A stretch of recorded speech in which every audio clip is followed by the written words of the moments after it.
Um dia meus alunos se reuniram comigo e me obrigaram a escrever este livro. Queriam que outras pessoas pudessem utilizar nosso trabalho para melhorar suas vidas. Era um projeto que eu queria realizar havia muito tempo e se tornou minha prioridade. Meu trabalho faz parte de uma tradição da psicologia que mostra o poder das crenças pessoais. Podemos ter ou não consciência dessas crenças, mas elas têm forte influência sobre aquilo que desejamos e sobre nossas chances de consegui-lo. Essa tradição demonstra também como a mudança das crenças individuais, mesmo as mais simples, é capaz de produzir efeitos profundos. Com este livro você aprenderá como uma simples crença a respeito de si mesmo, uma crença que descobrimos em nossas pesquisas, orienta grande parte de sua vida. De fato, permeia cada parte de sua vida. Uma parcela significativa do que você acredita ser sua personalidade na verdade é gerada por esse mindset. E muito do que impede a realização de seu potencial é também produto dele. Até hoje nenhum livro explicou como funciona esse mindset nem demonstrou como é possível utilizá-lo em nossa vida. Rapidamente você compreenderá os grandes homens e mulheres, nas ciências e nas artes, nos esportes e nos negócios, assim como aqueles que não conseguiram se destacar. Compreenderá seus parceiros, seu chefe, seus amigos e seus filhos. Verá como libertar seu potencial, assim como o de seus filhos. É um privilégio partilhar minhas descobertas com você. Além de relatos sobre as pessoas que participaram de minha pesquisa, apresento nos capítulos a seguir histórias tiradas de manchetes de jornais e baseadas em minha própria vida e experiência, para que você possa ver o mindset em ação. Na maior parte dos casos, os nomes e as informações pessoais foram modificados para preservar o anonimato, em alguns, diversas pessoas foram condensadas em uma só, a fim de demonstrar uma ideia com mais clareza. Certos diálogos foram recriados de memória, procurei reproduzi-los da melhor maneira possível. Ao final de cada capítulo e em todo o último capítulo, mostro a você maneiras de aplicar as lições, formas de reconhecer o mindset que está orientando sua vida, compreender seu funcionamento e modificá-lo, caso deseje. Capítulo 1.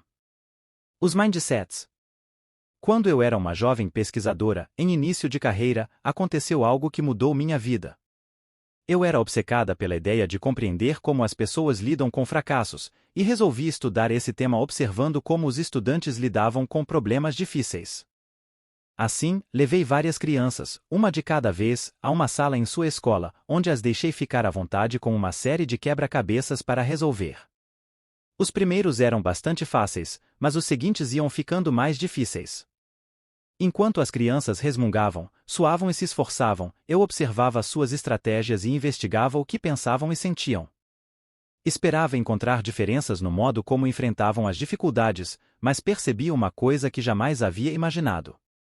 Diante dos quebra-cabeças difíceis, um menino de 10 anos puxou a cadeira para mais perto, esfregou as mãos, estalou os lábios e exclamou: "Adoro um desafio." Outro, lutando com os quebra-cabeças, ergueu os olhos com uma expressão satisfeita e disse, com ar de autoridade: sabe, eu já esperava aprender alguma coisa com isso." O que há de errado com eles? Pensei. Sempre havia achado que uma pessoa ou sabia lidar com o fracasso ou não sabia. Nunca imaginara que alguém pudesse gostar do fracasso. Essas crianças seriam excepcionais ou teriam encontrado alguma coisa nova?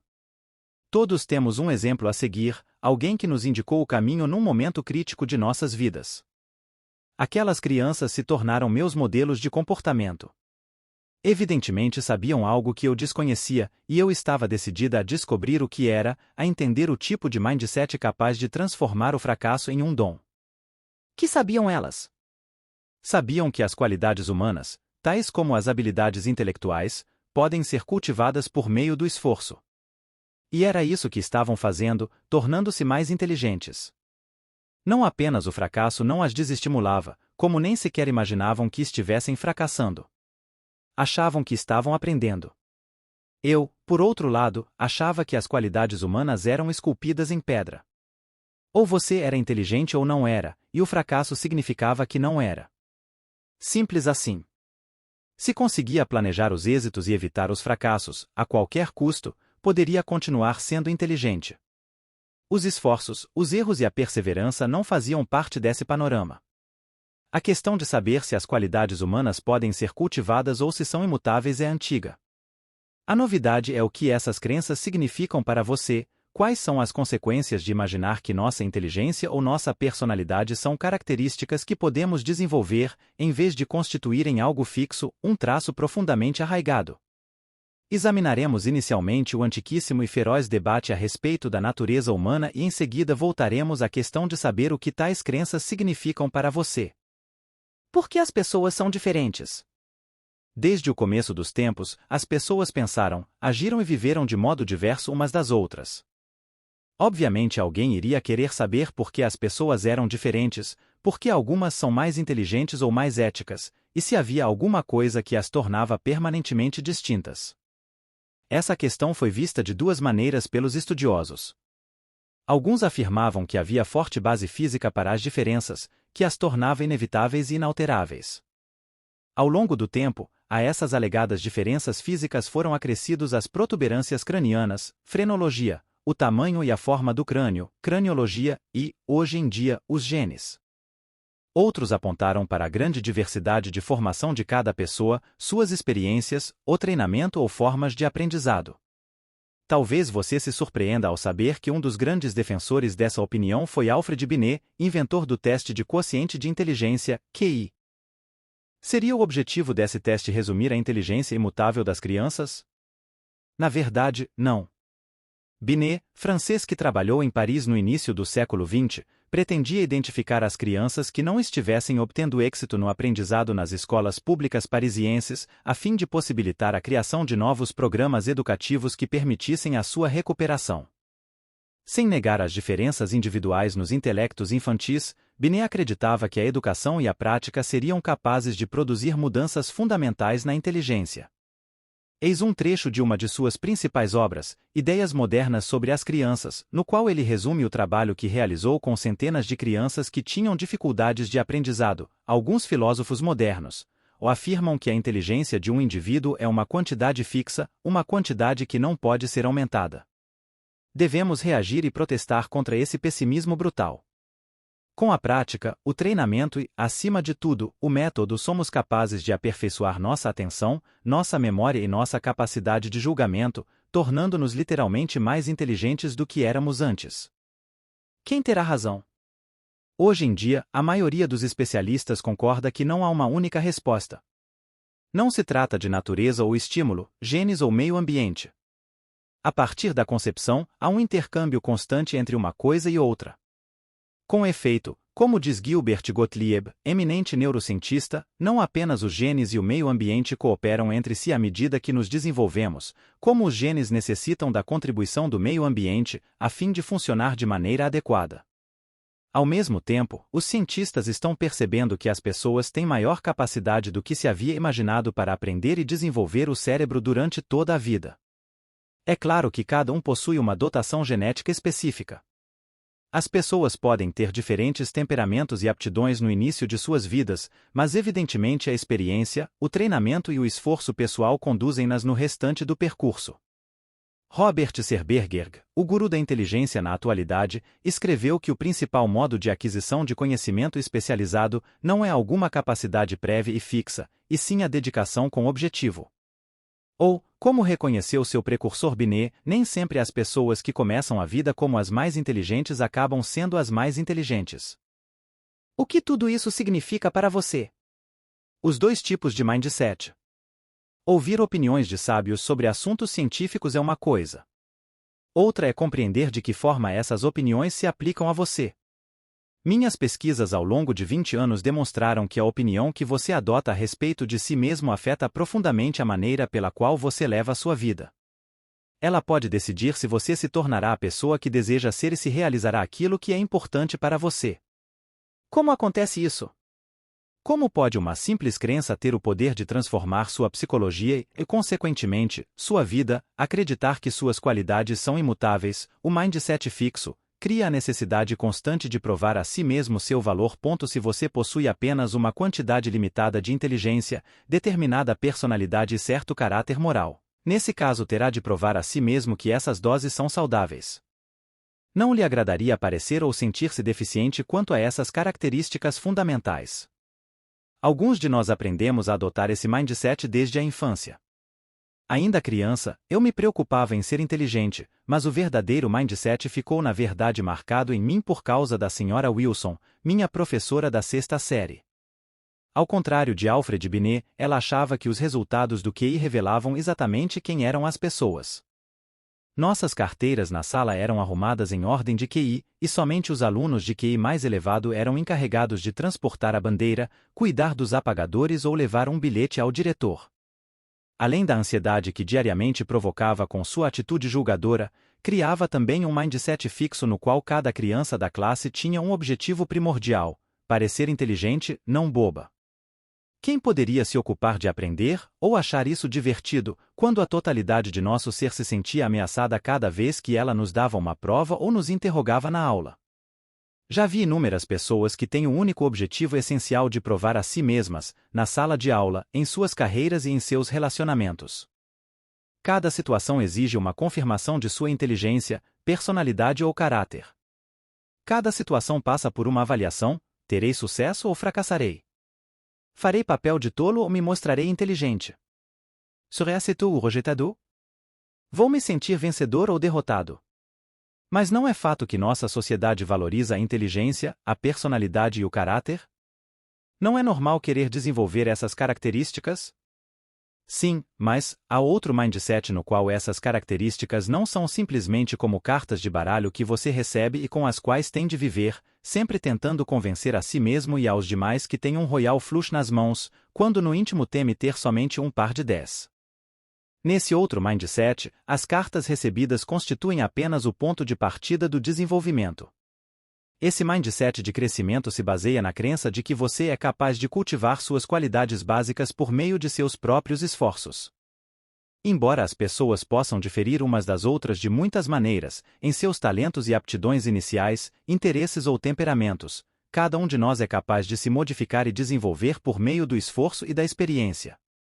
Será que as pessoas dotadas desse mindset acreditam que qualquer um pode se tornar qualquer coisa, que qualquer pessoa com a motivação ou a instrução adequada pode se transformar em um Einstein ou em um Beethoven? Não, mas acreditam que o verdadeiro potencial de uma pessoa é desconhecido e impossível de ser conhecido, que não se pode prever o que alguém é capaz de realizar com anos de paixão, esforço e treinamento.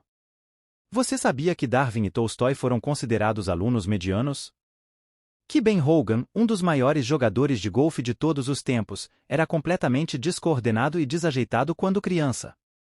Que a fotógrafa Cindy Sherman, que aparece praticamente em todas as listas dos artistas mais importantes do século XX, foi reprovada em seu primeiro curso de fotografia. Que Geraldine Page, uma de nossas maiores atrizes, foi aconselhada a abandonar a profissão por falta de talento. Você pode agora perceber como a crença de que é possível desenvolver as qualidades desejadas cria uma paixão pelo aprendizado. Por que perder tempo provando constantemente a si mesmo suas grandes qualidades se você pode se aperfeiçoar? Por que ocultar as deficiências em vez de vencê-las? Por que procurar amigos ou parceiros que nada mais farão do que dar sustentação à sua autoestima, em vez de outros que o estimularão efetivamente a crescer? E por que buscar o que já é sabido e provado, em vez de experiências que o farão se desenvolver?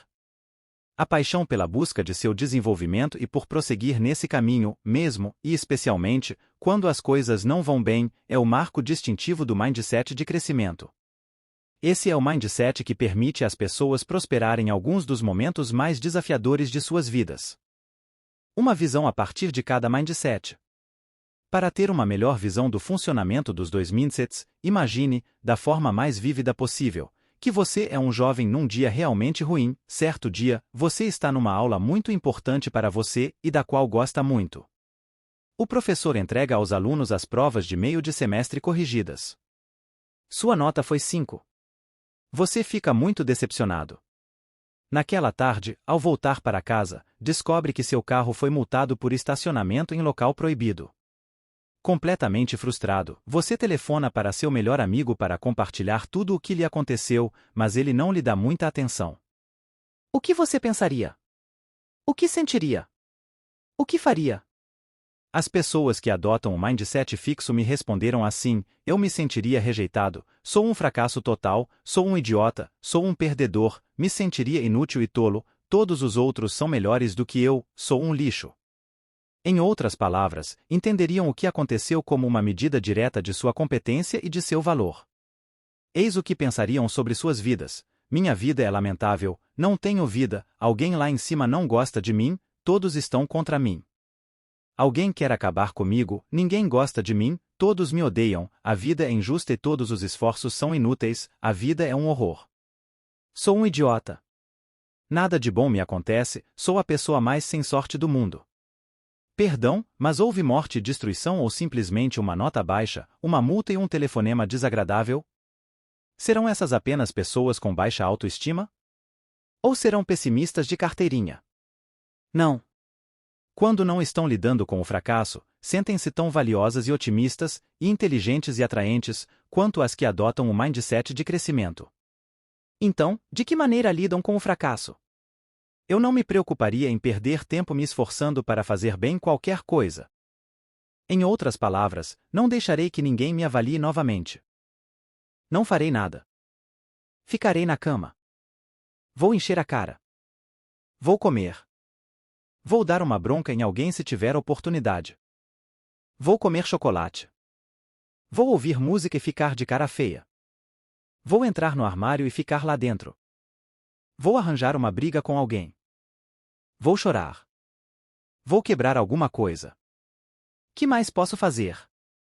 Que mais posso fazer? Vejam, quando elaborei aquela situação hipotética, determinei que a nota fosse 5, e não 2, que a prova fosse do meio do semestre, e não a final, que fosse uma multa, e não um acidente.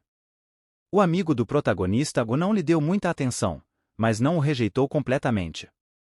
Nada do que aconteceu era catastrófico ou irreversível. Mesmo assim, a partir dessa matéria-prima o mindset fixo criou o sentimento de completo fracasso e paralisia.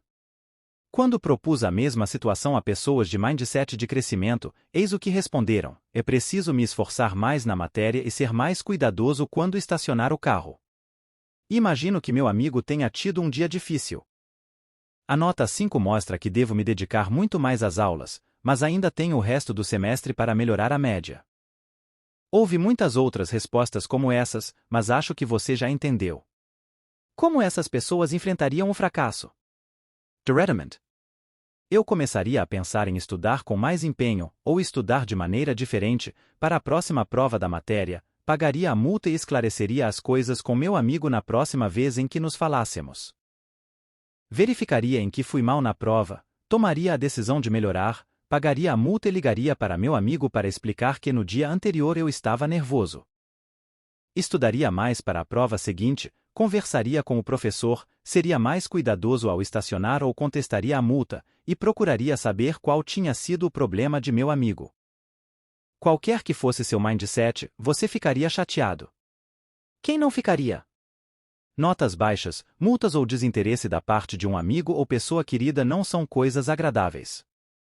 Ninguém esfregaria as mãos de satisfação. Mas as pessoas com o mindset de crescimento não se rotularam nem se desesperaram.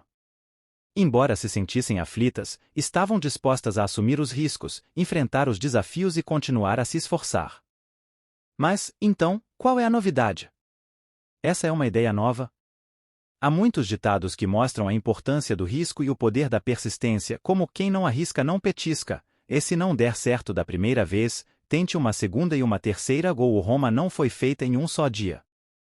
Aliás, fiquei encantada ao saber que os italianos usam a mesma expressão. O que verdadeiramente surpreende é que as pessoas de mindset fixo não concordariam com isso. Para elas, os ditados seriam: é se eu não arriscar, nada perderei, é se não der certo da primeira vez, é porque provavelmente não tenho competência, e se Roma não foi feita em um só dia, provavelmente foi porque não poderia ser feita em menos tempo. Em outras palavras, risco e esforço são duas coisas capazes de revelar suas deficiências e mostrar que você não está à altura da tarefa. Com efeito, é espantoso verificar até que ponto as pessoas de mindset fixo não acreditam no esforço. O que também constitui novidade é que as ideias das pessoas a respeito de risco e esforço derivam de seus mindsets mais básicos. Não se trata somente do fato de que algumas pessoas são capazes de reconhecer o valor de desafiar a si mesmas e a importância do esforço. Nossa pesquisa demonstrou que isso deriva diretamente do mindset de crescimento. Quando ensinamos a alguém esse mindset, cujo ponto focal é o desenvolvimento, as ideias sobre desafio e esforço vêm em seguida.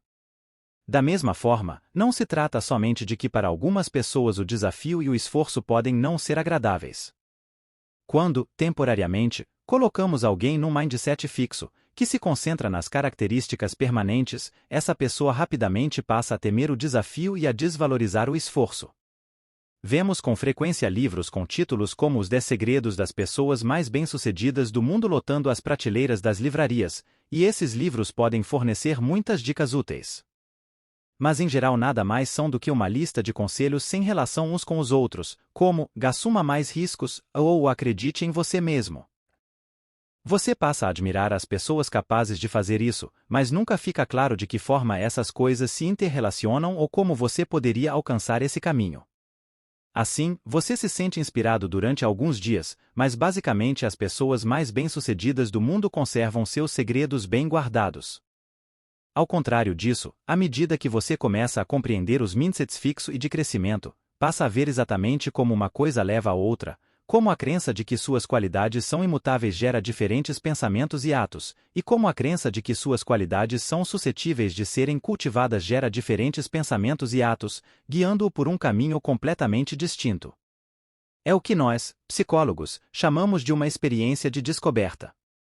Não apenas vi isso em minha pesquisa quando ensinamos a alguém um novo mindset, mas recebo a toda hora cartas de pessoas que leram minhas obras. Essas pessoas reconhecem a si mesmas. Ao ler seu artigo, literalmente me vi repetindo: isso sou eu, isso sou eu.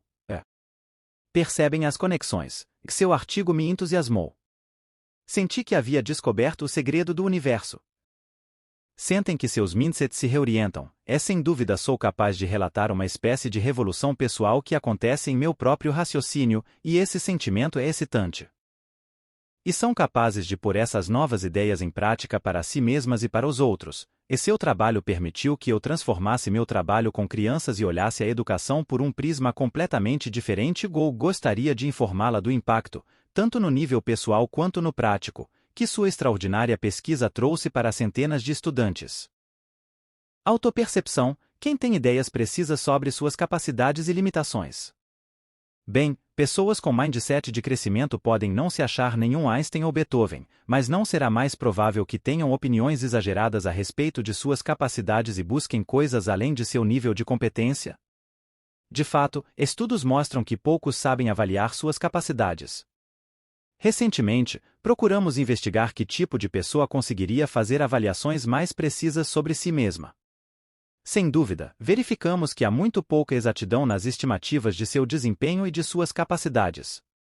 Mas aqueles com mindset fixo foram responsáveis por quase toda a inexatidão. Pessoas de mindset de crescimento foram extraordinariamente precisas. Pensando bem, faz sentido. Se você acreditar que é capaz de se aperfeiçoar, assim como fazem os que adotam o mindset de crescimento, estará aberto a informações exatas sobre suas capacidades atuais, ainda que não sejam lisonjeiras. Além disso, se estiver orientado para o aprendizado, como estão essas pessoas, terá necessidade de informações exatas sobre sua capacidade, a fim de aprender com eficiência. No entanto, se quaisquer dados sobre suas preciosas características forem vistos como boas notícias ou más notícias, como ocorre com as pessoas de mindset fixo, é quase inevitável que aconteçam distorções. Alguns resultados serão enaltecidos, outros, desprezados, e você acabará sem realmente se conhecer. Em seu livro, Mentes Extraordinárias, Howard Gardner concluiu que os indivíduos extraordinários possuem um talento especial para identificar seus próprios pontos fortes e fracos. É interessante observar que os que têm mindset de crescimento parecem possuir esse talento. O que o futuro nos reserva? Outra coisa que os indivíduos extraordinários parecem possuir é um talento especial para converter em sucesso futuro as adversidades da vida. Os estudiosos de criatividade concordam. Numa enquete com 143 pesquisadores da criatividade, houve amplo acordo sobre o principal ingrediente para a obtenção de sucesso criativo. E esse ingrediente era exatamente o tipo de perseverança e resiliência produzido pelo mindset de crescimento. Você pode voltar a perguntar: Como é possível que uma crença leve a tudo isso? Gosto pelo desafio, confiança no esforço, resiliência diante de adversidades e maior e mais criativo, sucesso. Nos próximos capítulos, você verá exatamente como isso acontece, como o mindset altera o que as pessoas buscam e o que identificam como sucesso. De que maneira ele modifica a definição, a importância e o impacto do fracasso, e como transforma o sentido mais profundo do esforço. Verá como os Mindset S funcionam na escola, no esporte, no trabalho e nos relacionamentos. Verá de onde eles vêm e como podem ser modificados. Desenvolva seu mindset. Qual é o seu mindset? Responda a estas perguntas sobre inteligência. Leia cada uma das afirmativas seguintes e diga se, na maior parte das vezes, concorda ou não com elas.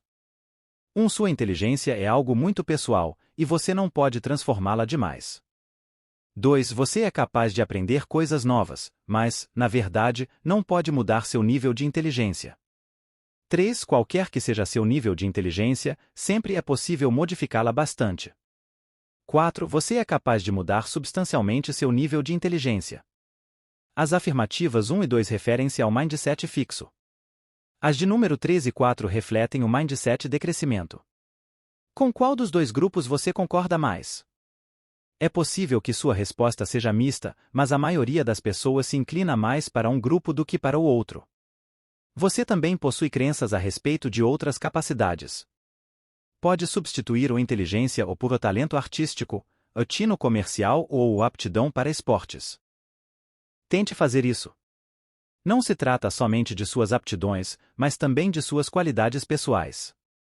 Veja estas afirmações sobre personalidade e caráter e decida se concorda ou não com cada uma delas. 1. Você é certo tipo de pessoa, e não há muito o que se possa fazer para mudar esse fato. 2. Independente do tipo de pessoa que você seja, sempre é possível modificá-lo substancialmente. 3. Você pode fazer as coisas de maneira diferente, mas a essência daquilo que você é não pode ser realmente modificada. 4. Você é capaz de modificar os elementos básicos do tipo de pessoa que você é. Aqui, as afirmativas 1 e 3 se referem ao mindset fixo, e as de número 2 e 4 refletem o mindset de crescimento. Com qual dos dois grupos você se identifica mais?